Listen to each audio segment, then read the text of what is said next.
उर्मिला सीता की बहन थी। उर्मिला का विवाह लक्ष्मण के साथ हुआ था। श्री राम और सीता के साथ लक्ष्मण भी वनवास गए थे।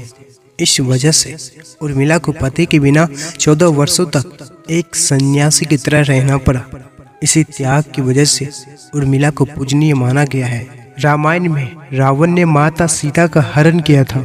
उसने सीता को लंका की अशोक वाटिका में बंधक बनाकर रखा था। रावण के इस अधर्म की वजह से ही श्री राम ने उसके पूरे कुल को नष्ट कर दिया। रामायण का यही संदेश है कि जो लोग महिलाओं का अपमान करते हैं वे लोग बर्बाद हो जाते हैं, इसलिए महिलाओं का सम्मान हमेशा करें। रामायण में एक दिन श्री राम और सीता अत्रि मुनि के आश्रम पहुंचे। वहां अत्रि मुनि की पत्नी अनसुईया ने सीता को स्त्री धर्म समझाया था। अनसुईया को उनके सतीत्व की वजह से पूजनीय माना गया है। अनसुईया ने ब्रह्मा, विष्णु और शिव जी को अपने सतीत्व के बल से नवजात शिशु बना दिया था। अनसुईया ने यही संदेश दिया है कि स्त्री अपने सतीत्व की शक्ति से पूजनीय बन सकती है। महाभारत के महत्वपूर्ण पात्रों में एक थी द्रौपदी। दुर्योधन ने हस्तिनापुर के भरे दरबार में द्रौपदी का अपमान किया और इसी अपमान की वजह से उसका पूरा कौरव वंश नष्ट हो गया। महाभारत का यह संदेश यही है कि महिलाओं का हर परिस्थिति में पूरा सम्मान करना चाहिए। धृतराष्ट्र की पत्नी और दुर्योधन की माता गांधारी ने अपनी आंखों पर पट्टी बांध ली थी। इसी वजह से उसे अपने पुत्रों को सही गलत काम दिखाई नहीं दिए।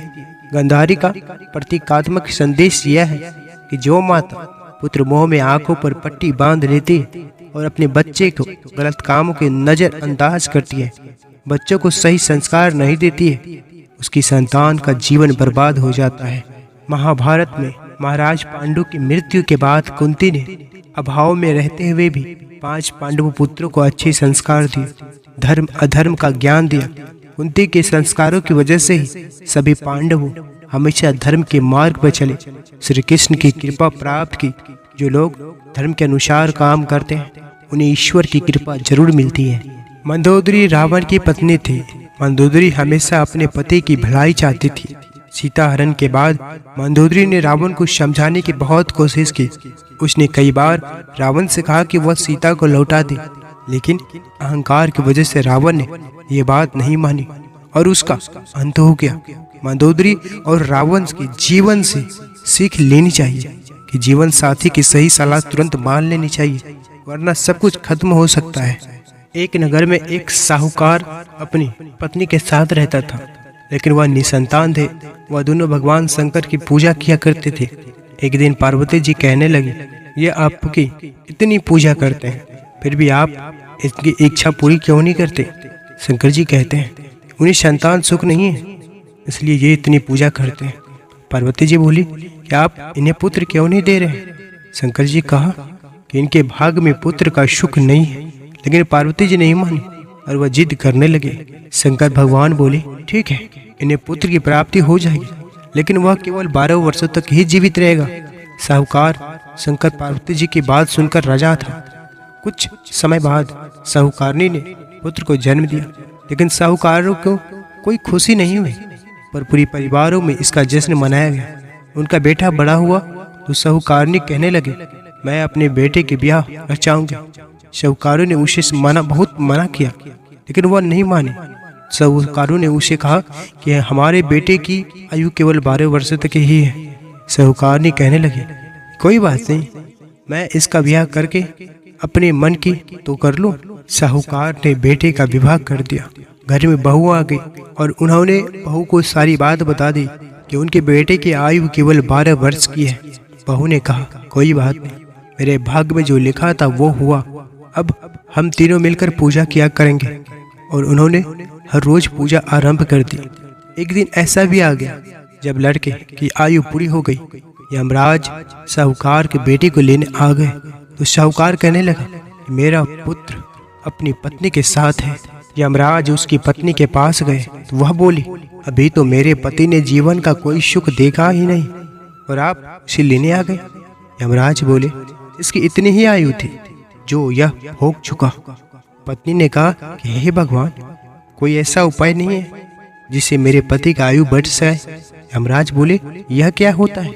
लेकिन भगवान बोले कि यमराज का काला कंबल, लोहे का तसलवा 5.25 रुपये उठा कर रख दे। 1 वर्ष पूरा होने पर ये किसी को दे देना, तुम्हारे पति की आयु लंबी हो जाएगी। जैसा भगवान ने बताया बहू ने वैसा ही किया और उसके पति की आयु लंबी हो गई। इसलिए रामायण और महाभारत जैसे सभी ग्रंथों में बताया गया है कि महिलाओं का अपमान करने वाले व्यक्ति का नाश हो जाता है। जिन घरों में महिलाओं का सम्मान होता है वहाँ सभी देवी देवताओं का वास होता है। अगर किसी परिवार में कोई महिला अपमानित होती तो इसका बुरा असर पूरे परिवार पर होता है। एक संत कुएं पर स्वयं को जंजीर से लटका कर ध्यान करता था और कहता था, जिस दिन यह जंजीर टूटेगी मुझे ईश्वर मिल जाएगा। उनसे पूरा गांव प्रभावित था। सभी उनकी भक्ति, उनके तप की तारीफ ही करते थे। एक व्यक्ति के मन में इच्छा हुई कि मैं भी ईश्वर दर्शन करूं। वह भी कुएं पर रस्सी से पैर को बांधकर कुएं से लटक गया और कृष्ण जी के ध्यान करने लगा। थोड़े समय के बाद जब रस्सी टूटी, उसे कृष्ण जी अपनी गोद में उठा लिए और दर्शन भी दिए। तब व्यक्ति ने पूछा, आप इतनी जल्दी मुझे दर्शन देने क्यों चले आए, जबकि ये संत महात्मा तो वर्षों से आपको बुला रहे हैं। कृष्ण बोले, वो कुएं पर लटकते जरूर है, किंतु पैर को लोहे की जंजीर से बांधकर उन्हें मुझसे ज्यादा जंजीर पर विश्वास है। तुमने खुद से ज्यादा मुझ पर विश्वास किया, इसलिए मैं आ गया। आवश्यक नहीं, दर्शन में वर्षों लगे। आपकी शरणगति आपको ईश्वर के दर्शन अवश्य कराएगी और शीघ्र ही कराएगी। प्रश्न केवल इतना है, आप उन पर कितना विश्वास करते हैं। जो अच्छा लगे वह करें। कुछ पल ठिठक कर सोचे कि वह कौन सी बातें हैं, वह कौन सी स्थिति है जिसमें आप सबसे ज्यादा खुश रहते हैं। समस्याएं जब भी आप पर हावी होने लगे तो उन पर सोचने की बजाय उन पर कामों में व्यस्त होने की कोशिश करें जिसमें आपको सबसे ज्यादा मजा आता है, और धीरे धीरे आप पाएंगे कि खुद से बनाई गई ये समस्याएं अब कहीं नहीं दिख रही। इंसान के शरीर का सबसे खूबसूरत हिस्सा है दिल। अगर वह साफ नहीं है तो चमकता चेहरा किस काम का। एक आदमी अपनी पत्नी और पुत्र के साथ सुखी जीवन व्यतीत कर रहा था। अचानक एक दिन उसकी पत्नी बीमार हो गई और बहुत इलाज कराने के बाद भी स्वस्थ नहीं हुई। लेकिन दुर्भाग्यवश थोड़ी दिनों बाद पुत्र को भी रोग ने आ घेरा और उससे भी लाख उपचार के पश्चात बचा ही नहीं जा सका। अब तो आदमी पर वज्रपात ही हो गया। वह दिन रात रोता रहता। संसार से सर्वथा विरक्त होकर वह एकांतवासी बन गया था। ना किसी से कुछ बात करता और न ही मिलता जुलता। एक दिन अपने पुत्र का स्मरण कर वह देर रात तक रोता रहा। फिर उसकी आंख लग गई। सपने में वह देवलोक जा पहुंचा। वहां उसने देखा कि छोटे बच्चों का जुलूस निकल रहा है। उन सभी के हाथों में जलती हुई मोमबत्तियां हैं। उस जुलूस में उसका पुत्र भी चल रहा था, किंतु उसके हाथ की मोमबत्ती बुझी हुई थी। आदमी पहले तो अपने पुत्र से लिपट कर खूब रोया, फिर मोमबत्ती बुझने का कारण पूछा तो पुत्र बोला, पिताजी आप मुझे याद करके बार बार रोते हैं, इसलिए आपके आंसुओं से मेरी मोमबत्ती बुझ जाती है।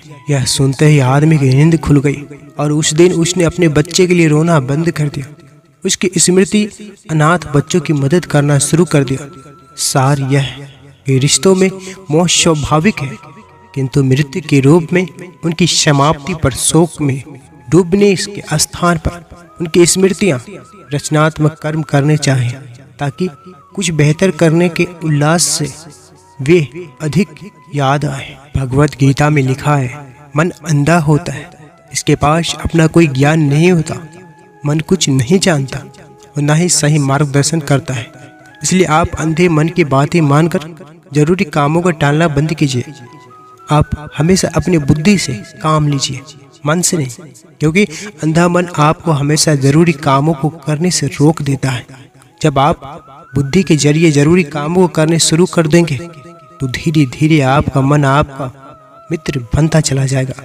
लेकिन अभी आपका मन आपका दुश्मन बना हुआ है, जो आपको दिन पे दिन बर्बाद कर रहा है। आप केवल भगवान की इच्छा करो और कोई इच्छा मत करो। ना जीने की इच्छा करो, ना मरने की इच्छा करो, ना मान की इच्छा करो, ना बुराई की इच्छा करो, ना भोगों की इच्छा करो, ना रुपयों की इच्छा करो। केवल भगवान की इच्छा करो, तुम्हें मिल जाएंगे। कम से कम मेरी बात की परीक्षा तो करके देखो। हमारे प्रिय दोस्त, अगर आप इस चैनल पर पहली बार आए हैं तो कृपया चैनल को सब्सक्राइब जरूर करें। इस वीडियो को लाइक करें। वीडियो के कमेंट में जय श्री कृष्ण अवश्य लिखें। जय श्री कृष्ण।